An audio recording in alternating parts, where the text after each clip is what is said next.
Hey there, I'm out in Charleston, South Carolina, testing out the brand new Hope Series cinema lenses from 7Artisans. I have the 35mm right here on my Fuji X-H2S. I also have the 16mm with me. Getting some cool footage out here while I'm down visiting some family, so hopefully enjoy.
Hey Tyler, what's the story with this pineapple here in Charleston? It's super famous. Yeah, so in the South, pineapples signify hospitality. It just means something else to some other people, but it also means to subscribe to my YouTube channel.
So as I mentioned in the opening sequence, I was just down in Charleston, South Carolina, and I was able to capture some really cool footage.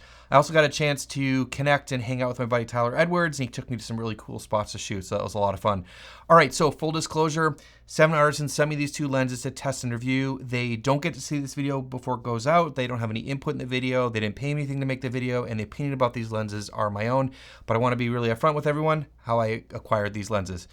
All the footage that you just saw was shot with the 16 and 35mm 7Artisans Hope cinema lenses, and that was shot on the Fuji X-H2S, recorded in the 6.2K H.265 long op open gate in F-Log 2. All right, so what are these lenses? Well, 7Artisans just put out a brand new 6-lens set of T2.1 Super 35 cinema lenses. I will be talking about the different focal lengths and prices later on in the video, but I only got to test out the 16 and the 35. Now, 7Artisans also told me that the focus breathing is barely noticeable and there is no chromatic aberration between the 6 lenses. So those are pretty bold statements, but we'll take a look at the image quality and see what it looks like. So in terms of the image quality, I basically have zero complaints. I've tested other lenses from 7Artisans and they produce a pretty and pleasing image. These lenses are no exception. They are clean and sharp without being clinical, if that makes any sense. And in terms of color matching, like I said, they only sent me these two lenses, so I can't speak for the whole set. I also didn't check them with a color chart here in the studio for technical color matching, but all of the footage that you saw earlier on in the video was a mix of the 16 and 35, and I didn't have any issues getting them to look similar with grading and post, and I have a feeling that you probably couldn't tell the difference between the two lenses based on the colors. In terms of flares, well, it was overcast the morning that I was out shooting in downtown Charleston, so it was really tough to test this out. I do really like to test out flares in real world situations.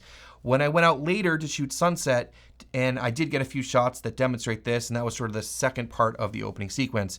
Now the two shots, the first one was with the 16mm lens, and the second one was with the 35mm lens.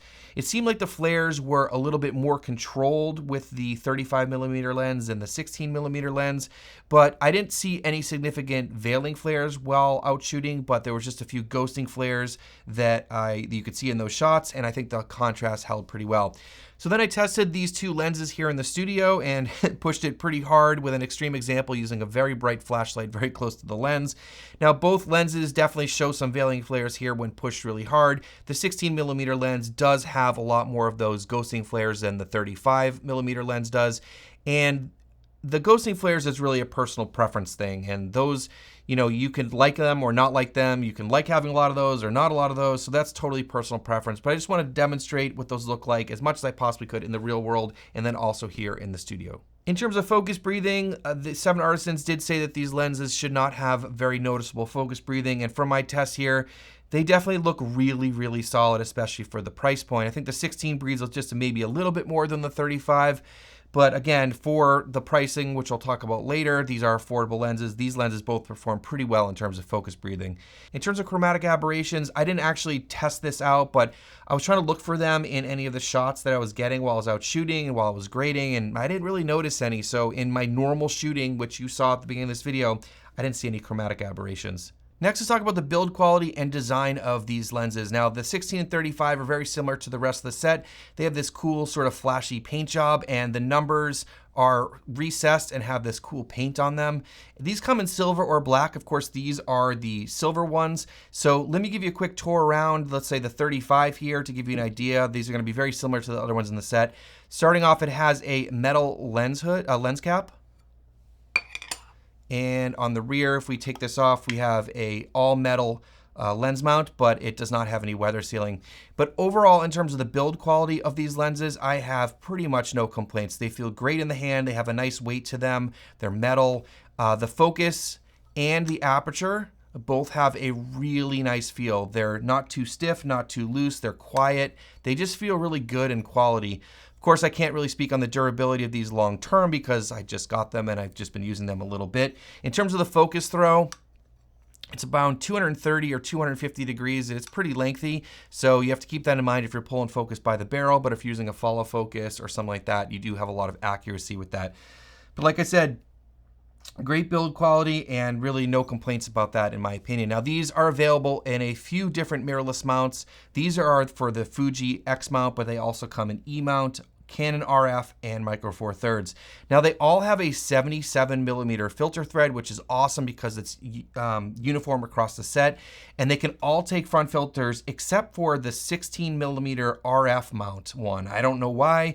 This is the 16 mil for Fuji, and this one definitely does take front filters. So I just want to mention that they're all uniform except for that one, the 16mm RF one. They told me that one cannot take a front filter. So in terms of the focal lengths that will be available and the prices of the lenses, please keep in mind that these prices are what 7Artisans provided to me before launch of these lenses, and they're obviously subject to change. So if you're interested in checking out the lenses or maybe picking them up for yourselves, remember there are links down in the description. There are going to be 6 different focal lengths that are available, and remember all of these are T2.1 and they're designed for Super 35 sensors.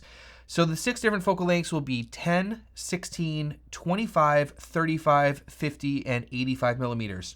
And in terms of the pricing, the 10mm lens will be selling for $489, the 16mm lens $399, and the remaining focal lengths 25, 35, 50, and 85 will be selling for $369. Now on to my conclusion and recommendations. Remember, I have only tested out 2 of the 6 lenses, but here are my thoughts.